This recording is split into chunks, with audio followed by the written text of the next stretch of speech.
Okay, we are here to talk to Chief Davis.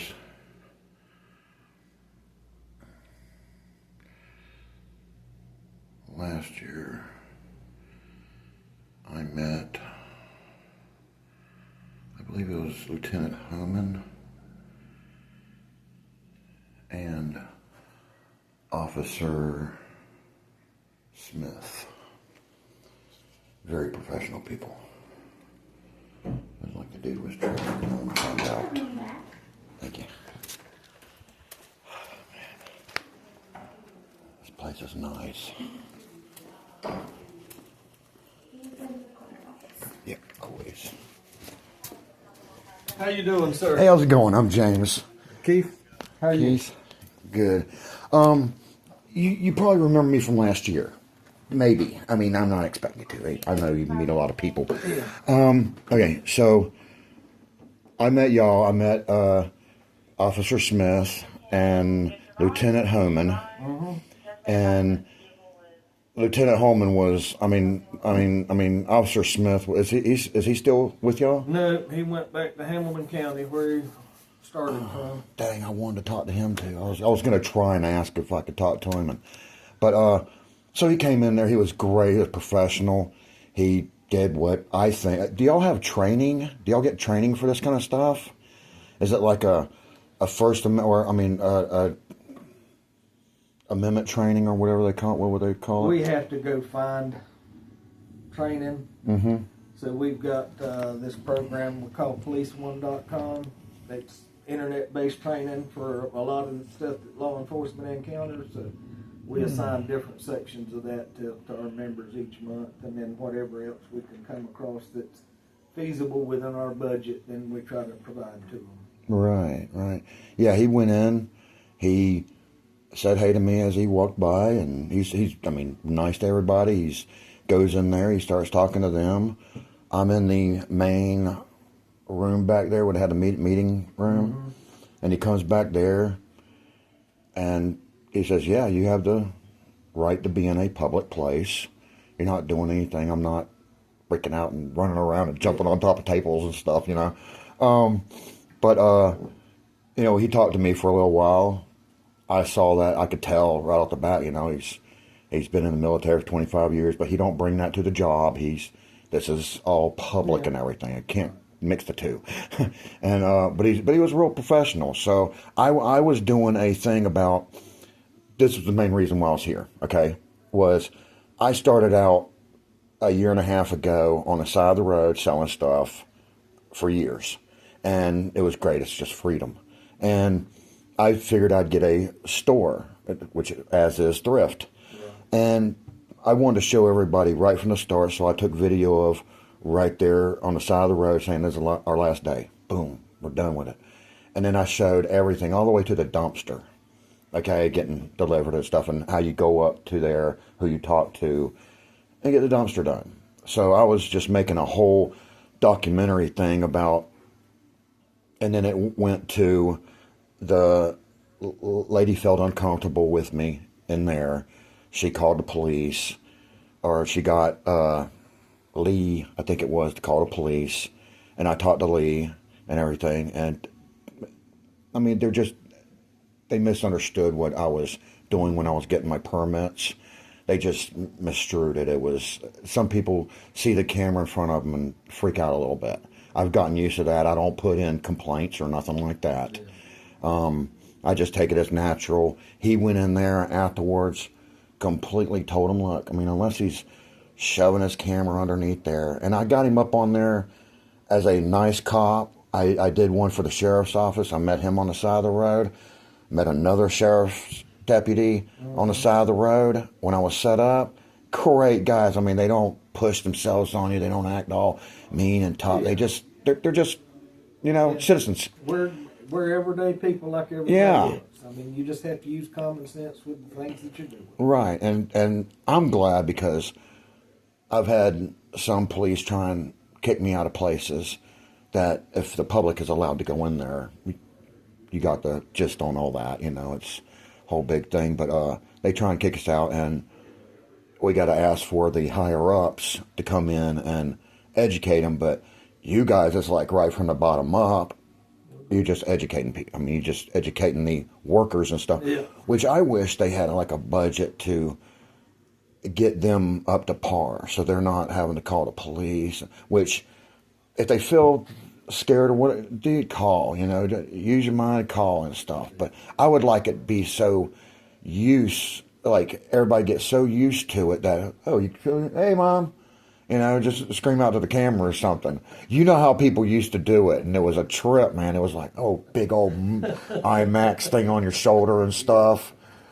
And I guess right when they got to D-Small, it went away for a long time. And then when it came back with a vengeance because of the internet and stuff. And yeah, everything's available on there. yeah, so yeah, I just wanted to come in, tell y'all that, and and find out where y'all actually go to get this training and stuff. Yeah, like I said, a lot of it we do in-house with our own people. Mm-hmm. We have that policeone.com that's internet-based training that we pay for yearly subscription and get different types of training for our officers. Each month we assign. And, Y'all could save a lot of money and just call me up and say, hey, James, man, go over to this building a little bit. We're going to send this officer over there. And just do your thing. Just be natural and see what he does. I would do it all day long for you guys. I was going to tell Mayo this and Lake City this, that, all you got to do is get some of us people in there that I don't consider myself an auditor because I'm more into I'm about to edit all this stuff that I've kept for the last year and a half. Okay, I'm about to get me an edit thing on my computer and just start editing everything so they can see the basics of starting a business. That was the whole gist about it, and then it just went with the different stories and stuff and meeting different people. And I'm going out of town, and yeah. This is a peaceful town, man. It's even the sheriff's department, and I want to go over there and talk to their sheriff because there's a couple guys over there that are just great, man. They're just, the guy was like, oh yeah, can you just move your vehicle so these people can see on that edge? And I walk down there, man, I'm like 5-6 foot. Yeah. These people got to see and they're older people going through off of 51 for out of that one place. So, I understand things like that. It's like I get my butt out of the way and hang and argue stuff. But, yeah, that's mainly what I was wanting to get at was the constitutional rights to film, people feeling uncomfortable, the film training. So you told me that when I got that on the thing. The de-escalation thing, I guess y'all got that going on too because he just like calmed everything down right then. It was just no more problems after that. Nobody raised their voice, nothing. So it was, that was a create your own privacy thing. Do you think it also refuses to... And they listen to each side. That's one of the other things was... Well, yeah, you have to listen to what people's complaint is so you know how to deal with it. And there's more than one side to the story. There's one side, the other side, and then the truth is somewhere in the middle usually.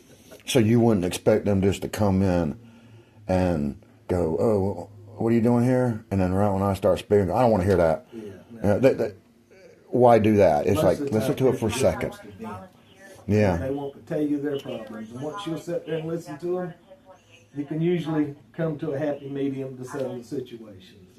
Right. Okay.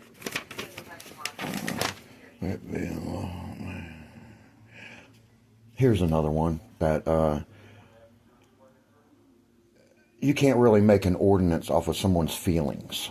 Like, say, someone feels uncomfortable. We'll say this. You walk into the door right there, and the woman up front feels uncomfortable, so you have to leave the public place.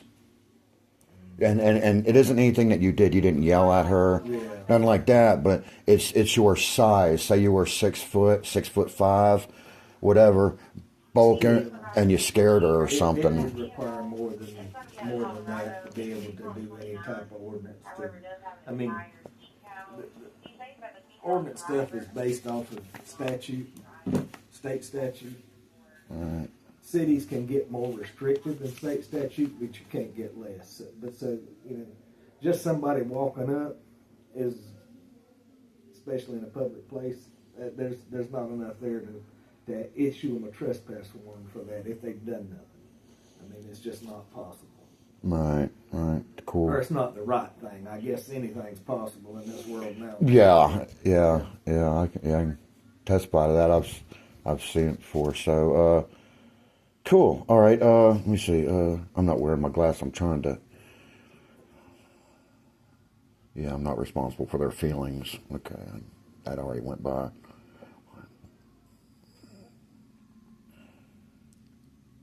Not everyone has had training, which we talked about before, about they don't really get the training because it's kind of like not really something that they see every day. I wish every person that came up there or came up to any kind of government building just videotaped. That way, if anything happens, your fault, my fault, anybody's fault, you're on film, so you're protected. You know, it's like, That's why we wear body cameras. Yeah, I love that. That is like, that stops so many cops from getting sued and stuff. Going, oh, he hurt me. Oh, he beat me. Yeah. A lot of complaints. Yeah, I like that. Now they're kind of like backing up the cop, and the people are still lying about him. It's like, man, you're on camera. Don't lie when you're on camera. So, yeah. Yeah, the body cameras is one of the best things we've done in a good while. If you're doing the right thing, you don't have to worry about being filmed. Yeah. So it helps remind the officers, be professional, be courteous when you can. There's times where you've got to take care of business, and I understand that. But treat everybody as decent as you can treat them, and still do your job. Right. Yep. Cool. All right. Yeah, man. Now I just got to learn how to edit and everything. It shouldn't be hard. I'm pretty good at the computer. When I start getting on a program, I get pretty good at it. So. I should have it all set up and everything in the next couple months or something. All right. Sounds awesome, man. Yeah, man. It turns out real well for you. Oh, yeah. Yeah, I closed down that store because it was like the roof was leaking from that last hurricane and stuff. So it was like last October. We were like, we're done, man. Get out of here. Let's go. I'm better off. Need some repairs to it for sure. But. Yeah.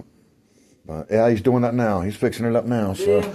I'm going to let you get back to work, man. I thank you so much, dude. Sir. No problem. Have you ever talked to Smith, just tell him I said thank you. Will do. And I'll document him in there like I did the last time. Okay, well, thank you. So, man. So this all used to be an open space, and that right there used to not be there, right? Yeah. Okay, I could tell. The tellers was the back wall back there, and all this was the lobby. Okay, all right, cool. All right. That makes it. All right, there you go. Cool. Have a good one. All right, you too, man. Thank you. Thank you very much, ma'am. Okay, that was Chief Davis. Oh, it's starting to rain. We're right by, I believe, that City Hall right there, something like that. That was where Officer Smith had to come over last year when the ladies got upset. And that is pretty much the end of my story on the setting up the thrift store. Now I'll just edit everything up and get it all. It's going to be a very simple one, probably about 45 minutes to an hour. I'm going to try and keep it kind of short. And it's just going to show